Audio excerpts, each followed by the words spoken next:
Item number 14. Department and committee reports, non-action items. 14A, 2018 Planning and Community Development Annual Report of Activities. Craig Dossey, Executive Director, PCD.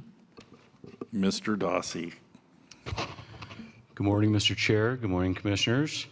I appreciate the opportunity to update you on everything we did last year. I try to do this every year. I think it's a good reminder, hopefully for you, but certainly for me, of all the various things that the 29 FTEs that we have are able to accomplish in a single year. After going through it, I even forgot some of the stuff we did, and staff reminded me, so it was certainly a good reminder. Just briefly, the overview of what I want to talk to you about. Every year I try to present our annual statistics. Gives you an idea of the development activity out in the real world. We also compare what was happening in the county versus what happened in the municipalities within our region. We'll go over some of the code enforcement abatement projects. That's usually a crowd favorite. We'll show you some of the before and some of the afters of some of the cleanup projects that we performed in 2018. The Land Development Code amendments, you just had one today. Some of the additional versions or modules that we've been able to put into action with regard to EDARP. Go over what we were able to accomplish with the Water Master Plan adopted by the Planning Commission. The new program, which is serving all of the various departments within the county, which is Municipal Code, and then what we're planning on working on this year and moving into the future. So first off, one of the things we like to track is our major development applications. These are applications that you all see oftentimes. In some cases, there may be projects that require an engineer and a planner that we can approve administratively, but these numbers also include the public hearing items that you see. We've tracked this basically pre-recession up to today. At the bottom, what I would probably highlight the most is the number of projects per reviewer. Back in 2007, we had 18 reviewers. Those included project managers, planners, and engineers. Last year, we had 9, so we had half as many. You can see the projects per reviewer. This is kind of an average number. We're essentially twice as much as what we had pre-recession. We've improved on that number in 2018, gaining essentially a part-time engineer to lower that number down to 36, but as you can see, that's still quite a bit higher than what we were dealing with pre-recession. So total, we had 345 projects that came in. I think that'll probably trend down a little bit this year from what I'm hearing, but I can assure you we're still very busy. We also track our minor development applications. These are our applications that you don't see. They come in over the front counter. Those are things like single-family residences, driveways, decks, minor commercial site plans. Again, you don't see these, and these are the higher numbers in terms of volume. What I think the takeaway from this is that you saw an increase both in the type A and B in terms of the number processed, but also in the revenue collected by the department to the tune of 20% in terms of the number and 14% in terms of the revenue collected. That's a pretty sizable increase. And I think what that stems from is if you look at the numbers in 2016 and 17, those were the final plats that were coming through that you all saw. And then coming into 2018, you start seeing the houses from those final plats that are coming into our front counter, coming in for permitting. I think we're probably going to reach a plateau on that. I don't think that's going to spike again this year. But you know, I'm always surprised when that changes, and I will be surprised when it changes this year if that's the case. As I said, one of the things we like to track is what's happening region-wide. On the bottom right-hand corner, before I get into the graph, bottom right-hand corner, we track the year-over-year either increase or decrease in the region. From 2017 to 2018, there was a 7% increase in the number of single-family residences that were permitted. This data we actually mine from regional building. As you can see, the city of Colorado Springs is at a 5-year high, reaching 2,139, as is El Paso County. There's a pretty sizable increase year over year from 2017. I think a lot of that is attributable to some of the bigger projects coming out of the ground, Lorson East, Sterling Ranch, some of the other developments in Falcon. This gives you an idea kind of what's happening out in the real world. Again, I think that might plateau this year, but I think our numbers will remain high. One of the things that oftentimes goes unseen, maybe even on my end, unfortunately, is what's happening with our inspections group. We have 3 inspectors and a supervisor. They stay incredibly busy. One of the things that we started out taking over or started doing was doing sidewalk inspections. What was happening is we were forced in a position where there was damage to sidewalks that we had already accepted as a result of building activity within subdivisions if those sidewalks were constructed up front. And we had already accepted the sidewalk. So we were in a position where it was on the county to go out and replace those sidewalks if they were damaged, if we had the revenue to do that, the funds to do that. So we created an inspection process on sidewalks where we would go out and inspect prior to the CO to make sure that if the builder that built the home that's trying to get the CO, if they cause damage to that sidewalk, that they would be responsible for repairing that sidewalk. I think that program has been very successful. We had a failure rate last year upon inspection of 14%. That is trending down. We're about 10%. But as you can see, the year-over-year increase, we have about a 400 inspection increase from last year, or from 2017 to 2018. So they're very, very busy. We try to work those into our normal inspections when we go out and inspect public improvements, roads and drainage improvements, but it is keeping them very busy. Help us understand why sidewalks fail. It can be multiple reasons. Either it was placed when the conditions were not ideal, it was too cold, or the ground was frozen. It can also occur where utilities are being put in after the fact. They're tearing out the sidewalk or they're boring under the sidewalk and we don't have proper compaction and somebody drives over that sidewalk. I would say that the most common reason is you have construction activity driving over that sidewalk after it's been constructed.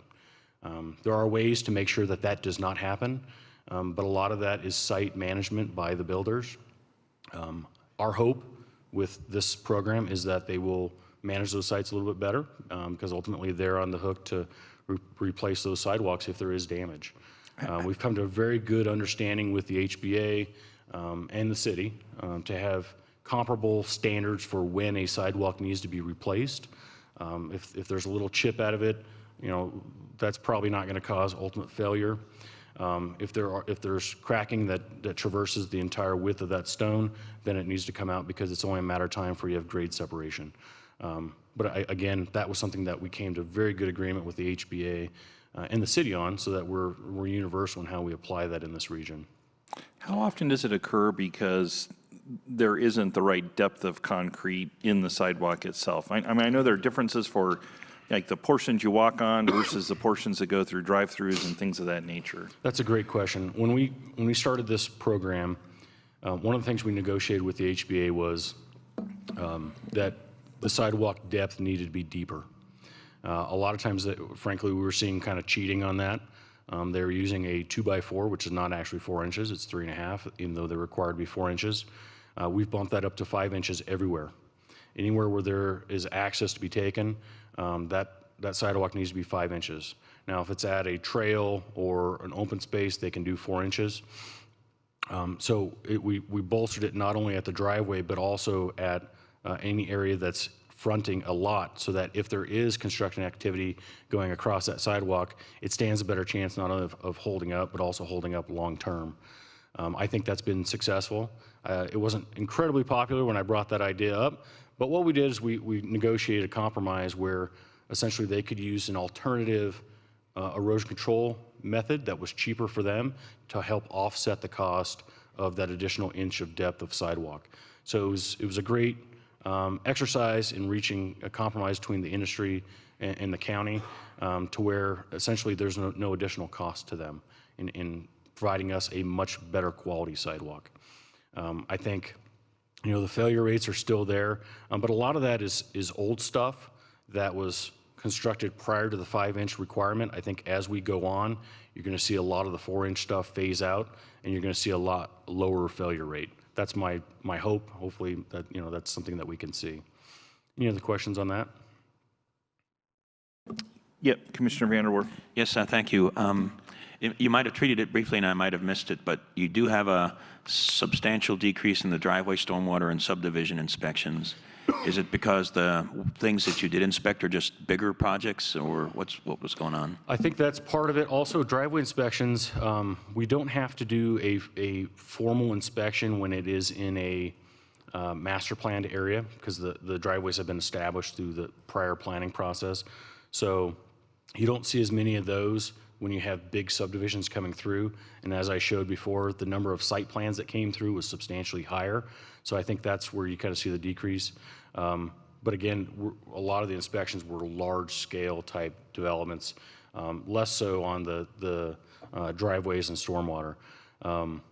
You know, they fluctuate so dramatically, and I think my next slide or the slide after, you're going to see, I think, really evidence of that fluctuation with regard to the financial assurances that we took in and released. It was a huge change from last year.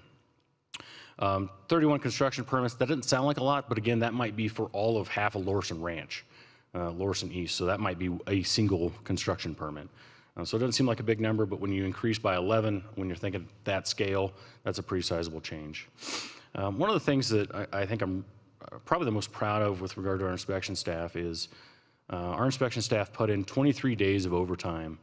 And that may not sound like a lot, but when they're already putting in 40 hours a week, and we have developers that are clamoring for our inspectors to be out there so that they can pave, because in November or December or even in January and sometimes February, you might actually have a weekend where you have ideal conditions to pave. You may not realize that during the week. You may only have an opportunity during that weekend period, weather depending. And I always make it voluntary of our inspectors, and every one of them have stepped up and said, I'm willing to do that. Of course, they get paid overtime, so there's a benefit to them. But what it's done is we've been able to keep development moving forward. They're not waiting on the county. We're not delaying them. Our guys are out there making sure that the road that they're paving or the sidewalks that they're placing are quality, and that ultimately that asset that the county accepts is a quality asset. So I'm very proud of our inspection staff for stepping up and fulfilling that need. I will continue to try to plan for that. But you know, we're in a period now with the weather patterns that we've had the last couple of years where we are paving in the winter. We've had a lot of requests during what we call our shutdown time to pave, but the weather's been pretty agreeable with the exception of the last week or so. So I think that'll continue. But again, we want to make sure we're getting quality product, because ultimately I got to turn that over to Public Works, and I want to be proud of what we accepted on their behalf. So, excuse me. Speaking of those things that we accepted, in 2018 we accepted improvements valued at over $12 million. That's compared to $5.5 million in 2017. So when I say we fluctuate a lot, it's just circumstantial. It's what's coming through the mill that given year. One of the other things that I think when you look at the bottom of this slide, Lorson Ranch is building or has built 3 bridges. When you look at the financial assurance that we took in last year versus 2017, 2018 we took in almost 28 million compared to just over 8 million. That is a huge increase. And a lot of that is assignable to those bridges, but there's other projects out there also that are very substantial.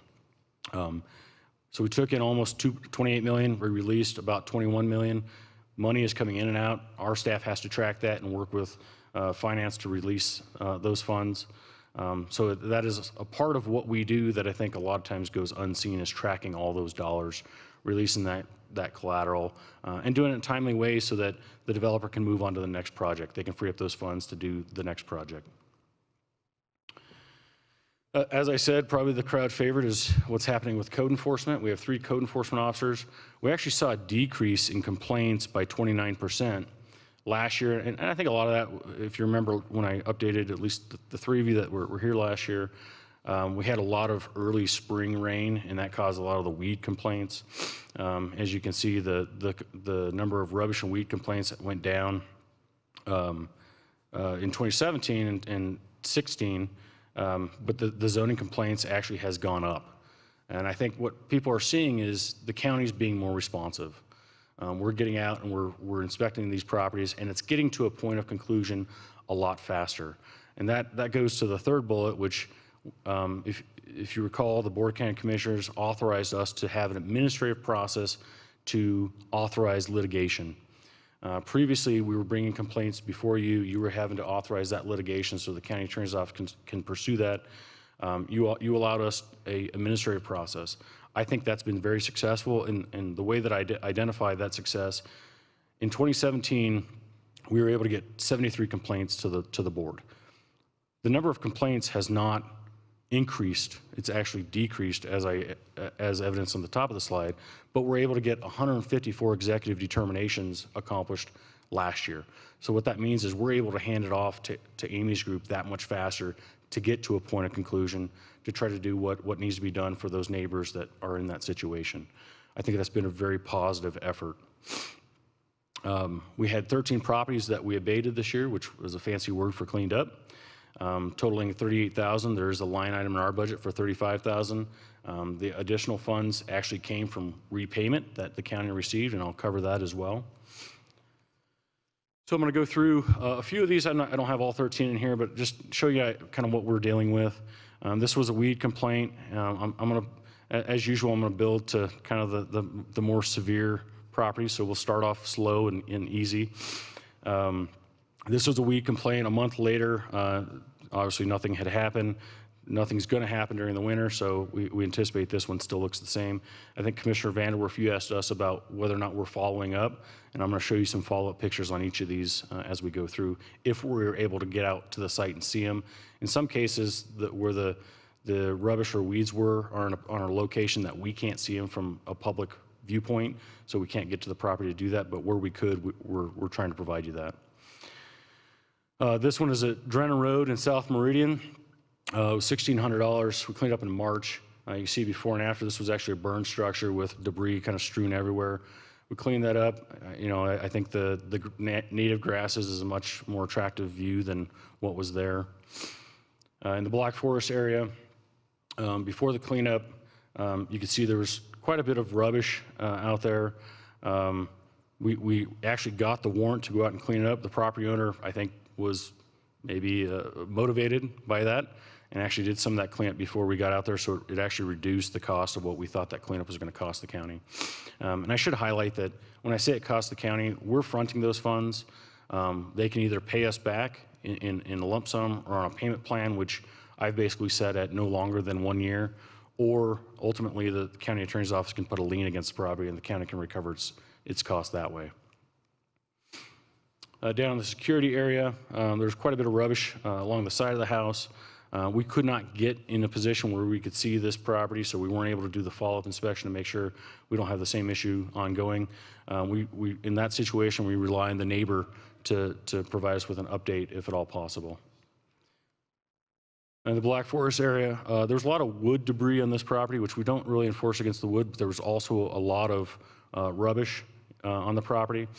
In this scenario, the property owner was motivated to clean up, but expressed concern over having the available funds to get dumpsters on site. So we fronted the funds for 5 dumpsters. He filled up those dumpsters, but at the end of the day, there really wasn't much gained in terms of the appearance of the property. So the property is back in enforcement. Hopefully we can reach a point of conclusion with this in terms of getting the property owner to clean this property up. Another one down in Colorado Center, this was a weed complaint. This was actually a serviceman that was overseas. I think he was unaware that it was not being maintained. He expressed gratitude, believe it or not, in us cleaning it up. And I believe this one's on a payment plan. It may have actually got paid off, if I'm not mistaken. But as you can see, nothing really additional came onto the site after the cleanup. And again, we've been in winter, so we expect this would look the same. In Cimarron Hills, we had rubbish piling up in the front yard and along the side of the house. You can see on the bottom after the cleanup, there was essentially nothing there. The photo on the right was taken just yesterday, so it seems to have worked. We're not seeing additional rubbish accumulating in the front yard. In the Widefield area, you had both rubbish as well as household waste, just basic kitchen trash. That was accumulating not only in the front yard, but also on the side of the house. As of yesterday, it appears that there's no additional rubbish accumulating, so that seems to have worked. Also in Whitefield, we had both rubbish and weeds. As of yesterday, it appears that there's no additional rubbish accumulating on the property. That's 5 months later from the date of the cleanup.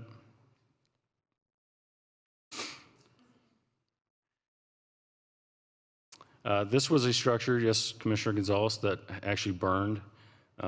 There was debris strewn all over the property. There was, I guess, what I would define as illegal camping occurring in the backyard, which, at least for a while, was discontinued. The property was cleaned up. We went back 3 months later, and there's already additional rubbish accumulating. So this property is now back under enforcement. And the goal is to make sure we don't get back to where we were before, to try to stay on top of it. So that's the intent of code enforcement. Commissioner Gonzalez. Thank you, Mr. Chair. So on this one, I've gotten a lot of calls on this, and this has been a continuous problem. TV News actually did one of those things where the neighbors talked about them. They actually tried to interview the owner, so the owner has not been assisting us at all. I'll put that right out there, and very concerned about this one. I know we're in litigation, so there's only certain things we can do, but I do want to put that out for the public, is that we are trying to do what we can on this, and we're limited and hampered by, rightfully, rule of law to make sure that the owner's rights are protected. But he has not been helpful, and we will continue to work until this thing is, we can do everything we can, because this is outrageous, and it's an insult to the community out there that this owner allows this to continue. And I, just from a personal perspective, I've been out to this site. I was out there when we cleaned it up with Mindy Madden. Commissioner Gonzalez, I believe you were out there as well. You have a great neighborhood there, and people that are distraught by what's happening on this property. So it's a good example of us working with the neighbors, working with the community to try to make sure we stay on top of what's happening on this property. The largest cleanup that we performed in 2018 was out in Calhoun. I have several slides on this. This was a terrible situation. We had rubbish blowing onto neighboring properties. Most people think that when you're out in the rural area that it doesn't affect the other properties. That is not true. As you recall, we changed our regulations with regard to tires and reuse of tires. This was a significant cleanup. I know the ticket price on this was over $13,000. I actually believe that was a pretty good deal when you see what we actually accomplished on this. So we removed over 1,000 tires from this property, some of which were on the surface, some of which were partially buried, some of which they were attempting to repurpose without our prior approval. There were additional 700 tires that we could not remove that were in accessory structure. I fully anticipate at some point they will probably end up in the ground. That's kind of the standard operating procedure of the property owner. But this is another property that we're going to try to stay on top of because of the habits of the property owner. There were thousands of cans of expired food on this property. When the front end loader picked them up, many of them essentially exploded. It was a very unpleasant scene. Next time you see Mindy Madden, give her a hug. She was out there and was covered in some of this stuff. Helping do the cleanup. She is a true champion for what the county is trying to accomplish. Very unpleasant scene. The center picture is the property owner. He had built this kind of makeshift containment area to store additional household trash. We ended up removing all of that rubbish as well as everything on these pictures. I had 300 some odd pictures from Mindy. I'm not going to show you all of them, but this gives you an idea kind of what we were dealing with. And as you can see, this took essentially four days of staff time and Junk King working out on this location. There was trash that they tried to bury that we found, we were able to dig up. This had essentially turned into kind of a makeshift landfill. So this is the after. I mean, it's not the most beautiful property, but you also don't see trash and rubbish and tires. It was so well done by Mindy Madden and by Junk King. Very proud of that effort. So in summary, we cleaned up 13 properties. There was over 100 hours of staff time just in the cleanup. The cost, again, was about $38,000. We plan on trying to do the same thing this year. We were able to recover $11,000 in payments from the properties that we enforced against. I think that's pretty good. If we can get back to a third without having to go the lien route, I think that's very positive. As it says here, 3 properties paid back their balance in full. 1 property is in an active repayment plan, and there are additional 8 liens. And then the last property is being addressed through contempt of court. We're still waiting to hear on that. Any questions on any of those cleanup projects? And I apologize, I'm fighting a cold, so.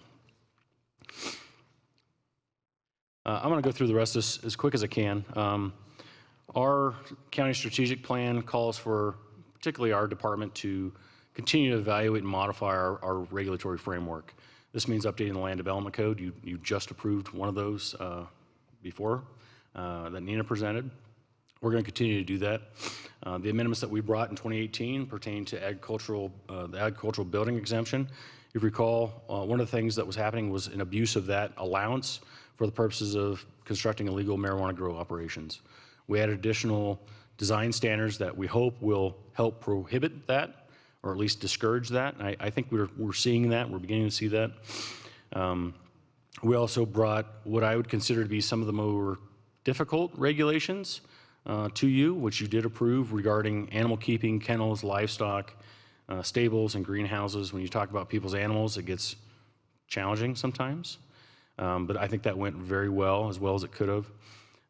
We amended the regulations pertaining to vehicle repair, storage of vehicles, and limiting the number of inoperable vehicles. And that stems from some of the struggles that we hear from code enforcement in terms of being able to enforce against properties. When you talk about inoperable vehicles, that provides more opportunity for rubbish to collect, provides more opportunity for weeds to grow, and other unsavory actions to occur. The last one was prohibiting occupancy of vehicles and RVs on private property. We had people living in broken down RVs, operable RVs. The only allowance for that under the code is when you're living in it on the property where you're constructing a permanent dwelling. We still allow that opportunity to occur. As you know, we have our electronic plan submittal and review program, which we call EDARP. Recently, just the last couple weeks, we went live with our code enforcement module. It is a significant time savings from a staff standpoint. It also helps streamline the process, and it creates 100% transparency for any of the neighbors who are interested in how the county's process is progressing. They can go on, see where it's at in the process, and then if they do have questions, they, of course, can always contact code enforcement. But I wanted to show you kind of what that looks like. So if you do want to direct any of your constituents to that website, this is the main page for EDARP.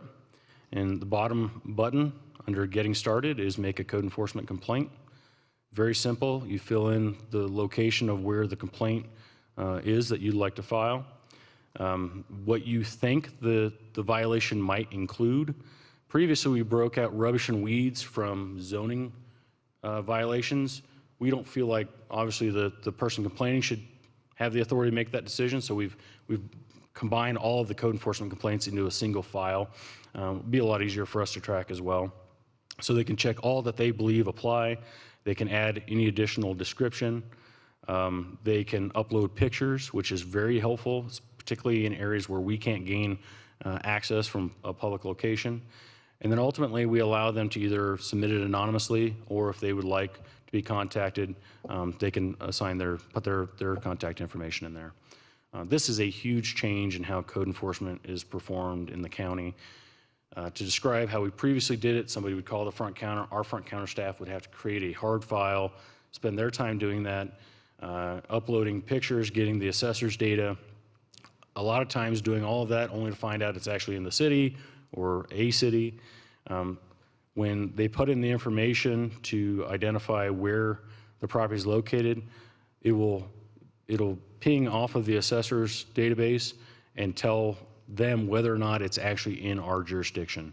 If it's not in our jurisdiction, it'll tell them that we don't have that authority, but it provides the contact information for the jurisdiction that does. I think that is a huge service. A lot of times people have no idea whether or not they're in the county or city. So I think that really takes care of sifting through a lot of that at the front end rather than having to wait until a code enforcement officer goes out there and figures out that it's not actually in our jurisdiction. Any questions on that? One of the other aspects of this, Hang on a sec. Commissioner Vanderwerf. Yes, thank you. Yeah, I think this is great. And let's see, was this used throughout 2018? And if so, how many people have actually done this electronically? It was not used through 2018. We turned it on essentially in January. Of this year. And what we're doing at the front counter when people call, we will still take that information. We can create it electronically, but we are trying to encourage them to go onto the website to get familiar with that. And then they can provide their own description as opposed to us trying to interpret what that means. So we'll have some statistics about use of that later on in the year, maybe. Absolutely. Okay. One of the other things that I think it may not be evident up front, but ultimately helps in the overall process is this improves, as I said, the transparency for the public, but also document sharing with the county attorney's office. If we have to hand it over to them to take to litigation, before we were having to print out multiple copies of colored pictures, send them the file or send them a copy of the file. They can go in and actually access it in EDARP themselves when it is time for them to take over with litigation. So that should help minimize the staff time in the county attorney's office as well. I'm very proud of the EDARP program. Obviously, a lot of that has to do with Joe McMeekin over at Regional Building, who continues to amaze me with all the improvements that he's made to EDARP. The commissioners that were here last year, you remember we got a NACO award for that. I was actually able to go accept that for the county. But also our two employees that have been working with Regional to develop this received one of the El Paso County Innovation Awards last year. We're not satisfied with where we're at. We're going to continue to expand the program and try to make it an even greater asset for staff as well as the public. Any questions on EDARP? Over the course of last year and even into this year, I've reported on some of the progress with the Water Master Plan. That was adopted by the Planning Commission back in December. It was essentially 15 months of interactions with the general public as well as our 12-member steering committee, dozens of water providers as well, including the municipal providers like CSU. CSU actually had a representative on our steering committee. The overarching objective of the plan was to evaluate and begin to plan for what growth looks like in the county and how is water going to be provided to that growth. It is, as you all know, a very serious issue in the state of Colorado. The state water plan, which was adopted by the state in 2015, anticipates a significant water supply gap in this region of the state. We took our cue from the state to say we need to get out in front of this and start planning for how is growth going to continue to occur given that there's this projected gap. So what we had to do was we had to look at projections for population growth in the county. Obviously that then translates into what the water supply needs to be. We looked at current year 2040 and year 2060 as kind of full build out. Anything beyond that, you're more or less kind of making up the numbers because you don't know what's going to happen. But those were pretty reasonable scenarios to try to plan out. At the end of the day, we have a plan in place that will be utilized by the Planning Commission, by you all, and by staff to evaluate land use applications earlier in the development process. If you're familiar with how it functions or how it functioned before, you essentially started talking about water at the preliminary plan stage, which is the subdivision stage. That's at the tail end of development. With this, we can now start talking about water and water supplies earlier in the development process at the higher level with this sketch plans and zonings. When we talk about compatibility with the county master plan, this is now an element of that master plan. So it's something that you can use as a tool to begin to ask those questions when those developments come before you. Some of the areas that we focused on in the plan is trying to encourage efficient or more efficient use of the current supplies that we do have, modifying our landscaping standards, and that is one thing that we're going to try to address this year if we have the bandwidth to do it, if not in 2020, to make them more water conscious so that we're not requiring over irrigation in areas of the county that really aren't designed to be irrigated. There's areas of the county that are very arid, very deserty, that our regulations would apply to. And they would apply the same there as they would to an area that's served by CSU.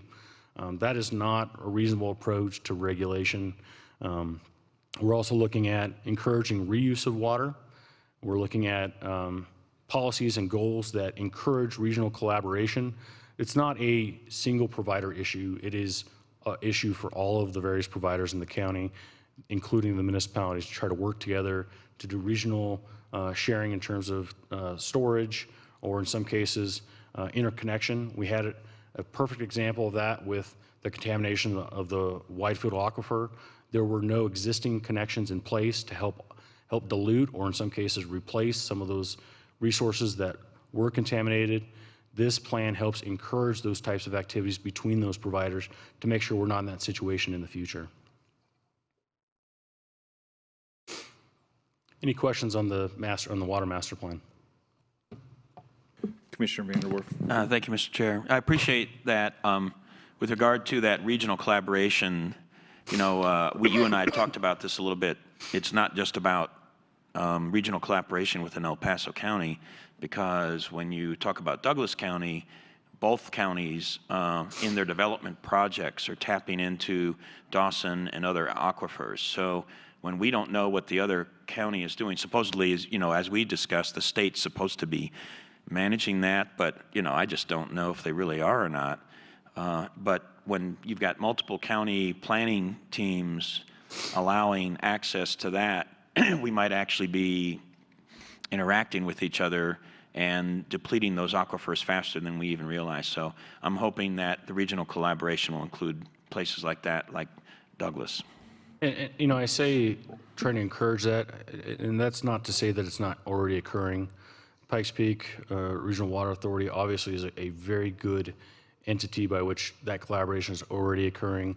The Tri-Lakes Group, all the providers in that area are trying to work together. So it is happening, but I think it's going to have to be even more regional. I think extending beyond even the county's boundaries, let alone beyond the various providers' boundaries. I feel like we're at the forefront of that. There's no other county that's really done what we did in terms of trying to look at land use from a water standpoint. A lot of our existing plans, they touch on water, but they don't ask the questions that really need to be asked at that higher level of land use. Now we have the ability to actually ask those questions. Very proud of the effort that Mark Gephardt put in on this. He was our project manager. This is a tough one because you start talking about water, it's a very technical thing. So the amount of public engagement is always challenging on technical issues like that. We're moving forward with our land use master plan. I fully anticipate that the public involvement in that will be much more robust than it even was with the water master plan. So in 2018, starting in 2017, moving into 2018, our department spearheaded the effort countywide to convert all of the county's regulations into an electronic format, and then also to present those in a one-stop collection that is searchable online. The tool that we use to do that is Municode.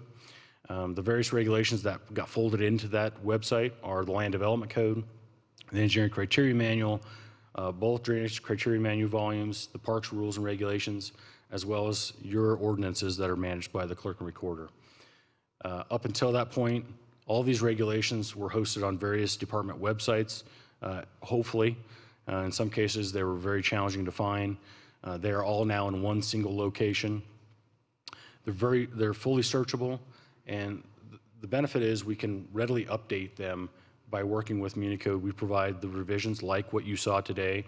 Those will get provided to them. We try to present them as kind of once a year because it does cost us to do that. But this, when we talk about transparency, I think this is a perfect example of transparency because all of the regulations not only are in one location, but they're easily findable and easily searchable. I've been with the county for 11 years, and I think every commissioner leading up to this point has clamored for a glossary to find things in the Land Development Code. This goes beyond the concept of glossary because now you can create the key term that you want to try to find rather than relying on a glossary to dictate what terms you can find. So to me, that's the greatest benefit of this is the level of transparency. As I said, you can search by key term, key phrase. We also, if you're somebody who uses one of these documents a lot, let's say you're a consulting engineer or a consulting planner, you can sign up to get notices when the county's proposing changes. You will automatically get an email that says El Paso County is proposing these changes, and you can go in and see exactly what's being proposed. They can provide comments to us that way. It also will track historic changes moving forward. So if there's any discrepancy on how did we get to where we're at in terms of the regulatory format, we can go back and see, okay, in 2019 we changed it to say this, in 2020 we changed it again to say this, so we can track all of that. Those are just some of the features of the program. I also want to provide you with what that looks like. So if you go to the main page, you click on the library, you click on Colorado, you click on El Paso County, and you can go into each one of these and search. If you click on one and you decide you want to search, it'll actually search all the documents. You can uncheck the ones you don't want to get the returns from. The clerk recorder's ordinances that are your ordinances were put in a different format. We're working with them to convert it to make it look like the other ones and be just as searchable. They're still searchable, but they're a little different format. They kind of misfired on that, so we're working with them on that. This is a one-stop shop for all of the county's regulations. Any questions on that? Sorry?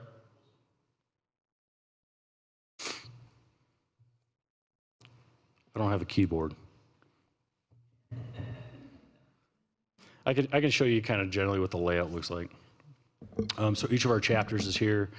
You can search here, or you can click on Show Changes. Obviously, nothing's going to show up because this is our starting point, but it's very easy to track what we're doing.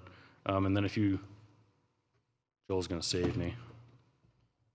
Thank you, Joel.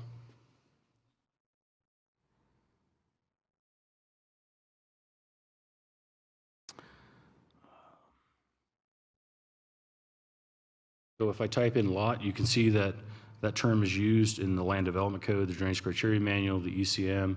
You can uncheck the documents that you don't want to see those returns from, and then you can see where it's used. You can jump straight to where that's located. You know, as a commissioner, I think this is a very useful term. If you see something in a staff report that doesn't sound right, by all means, you can call me. But if you'd like to learn a little bit more about the code, this is a great opportunity to kind of jump into it and see kind of how it's used in various areas of the code. Any other questions? Any other recommendations, Henry? Thank you.